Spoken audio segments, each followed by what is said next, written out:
Hello दोस्तों, फिर से आपका स्वागत करता हूं टेक गुरुजी के इस नए एपिसोड में। मेरा नाम है सुधीर पटेल। दोस्तों, इस एपिसोड में आपको बताने वाला हूं कि कैसे आपका नया फोन कुछ टाइम के बाद ऑटोमेटिकली स्लो हो जाता है। जी हां दोस्तों, आपने बहुत से ऐसे प्रॉब्लम्स को फेस किया रहेगा। जब आपने फोन लिया था उस टाइम तो अच्छा चलता है, लेकिन अचानक से कुछ महीनों बाद दोस्तों उसकी परफॉर्मेंस स्लो हो जाती है और उसका सिस्टम स्लो हो जाता है। तो चलिए दोस्तों, मैं आज आपको बताऊंगा कि ये क्यों होता है और इसका रीजन क्या है और आप कैसे इस चीजों से बच सकते। बताने से पहले दोस्तों आपसे रिक्वेस्ट है, अगर आपने हमारे टेक गुरुजी चैनल को अब तक सब्सक्राइब नहीं किया दोस्तों तो प्लीज सब्सक्राइब कीजिएगा, क्योंकि मैं online earning, computer technology, mobile technology, unboxing ऐसे बहुत सारे वीडियोस लेके आता हूं जो आपके लिए बहुत हेल्पफुल है।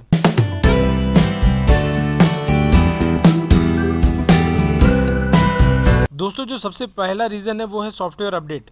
दोस्तों, आपके मोबाइल पे बहुत बार सॉफ्टवेयर अपडेट के बारे में आते रहते हैं और उसके बाद दोस्तों आप उस सॉफ्टवेयर को इंस्टॉल कर लेते हैं, जो चाहे किटकैट से लॉलीपॉप में हो या फिर लॉलीपॉप से मासवेयर में हो। तो दोस्तों ये आपका सॉफ्टवेयर तो अपडेट हो जाता है, लेकिन दोस्तों इससे उस मोबाइल की परफॉर्मेंस में कमी आ जाती है। दोस्तों, मेरा आपसे पहला रिक्वेस्ट ये रहेगा कि सपोज मानिए आप तो अगर आपका मोबाइल किटकैट में है और आप उसको लॉलीपॉप में कन्वर्ट करने का अगर आपको अपडेट आ रहा है, तो पहले आप ऑनलाइन इंटरनेट पे चेक कर लीजिए कि क्या किटकैट से लॉलीपॉप में इंस्टॉल करने के बाद परफॉर्मेंस में कमी आती है या नहीं आती है। आप रिव्यूज चेक करेंगे, बहुत लोग के कमेंट्स आते रहेंगे, स्लो हो जाता है, नहीं स्लो होता है।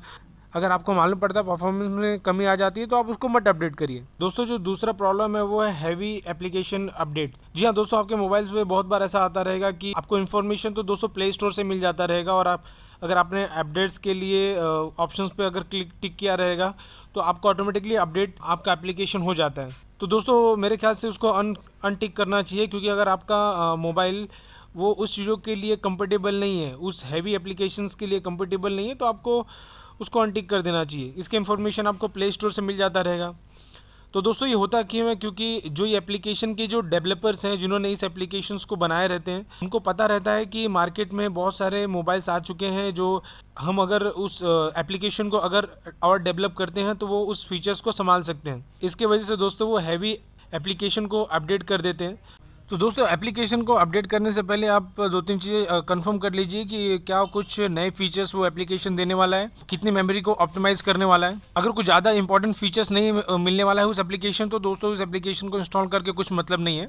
तो दोस्तों इसी तरीके से अगर आप हैवी एप्लीकेशन को अपडेट करते हैं तो इससे भी आपका फ़ोन स्लो हो सकता है। दोस्तों जो तीसरा जो पॉइंट है वो है जंक ऐप डाटा। दोस्तों ऐसा बहुत टाइम पे आपने देखा रहेगा और आप बहुत टाइम आपने दोस्तों किया भी रहेगा कि दिन में आप एक या दो एप्लीकेशन को अपने मोबाइल पे इंस्टॉल कर लेते हैं, ट्रायल के लिए ही इंस्टॉल करते हैं, लेकिन दोस्तों ट्रायल करने के बाद आप उसको अनइंस्टॉल कर देते हैं, लेकिन दोस्तों पूरी तरीके से अनइंस्टॉल नहीं होता है। उसके बाद भी दोस्तों कुछ ऐसे उसके अनवांटेड फाइल्स होते हैं जो आपके सिस्टम या फिर आपके मोबाइल में रह जाते हैं। दोस्तों इसी तरीके से धीरे धीरे करके बहुत सारे फाइल एक साथ में जमा हो जाता है, जिसको बोलते हैं जंक ऐप डेटा। तो दोस्तों इससे प्रॉब्लम क्या होता है, इससे प्रॉब्लम ये होता है कि जब आप कोई भी एप्लीकेशन जो यूजेबल एप्लीकेशन है उसको रन करते हैं, रन करने के बाद दोस्तों जो एक्चुअल जो मेमोरी की जरूरत होती है आपके मोबाइल को, तो वो उसको नहीं मिल पाता है, जिसकी वजह से जो भी डेटा रहेगा रीड राइट करने में उसको प्रॉब्लम हो जाती है। तो दोस्तों ऐसे टाइम पे प्रॉब्लम होती है तो आपसे ये रिक्वेस्ट है कि अगर आप अननेसेसरी एप्लीकेशंस को मत इंस्टॉल कर लीजिए, इससे प्रॉब्लम हो सकते हैं। दोस्तों कुछ ऐसे भी एप्लीकेशंस होते हैं जो आपके बैकग्राउंड में चलते रहते हैं, लेकिन आपको उस एप्लीकेशंस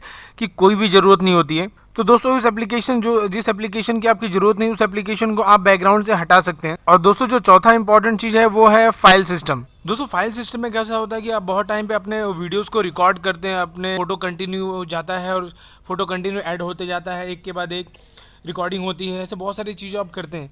तो दोस्तों फाइल सिस्टम में क्या होता है कि आपको धीरे धीरे जैसा जैसे डेटा बढ़ते जाता है आपको पता नहीं चलता, लेकिन मेमोरी बढ़ जाती है।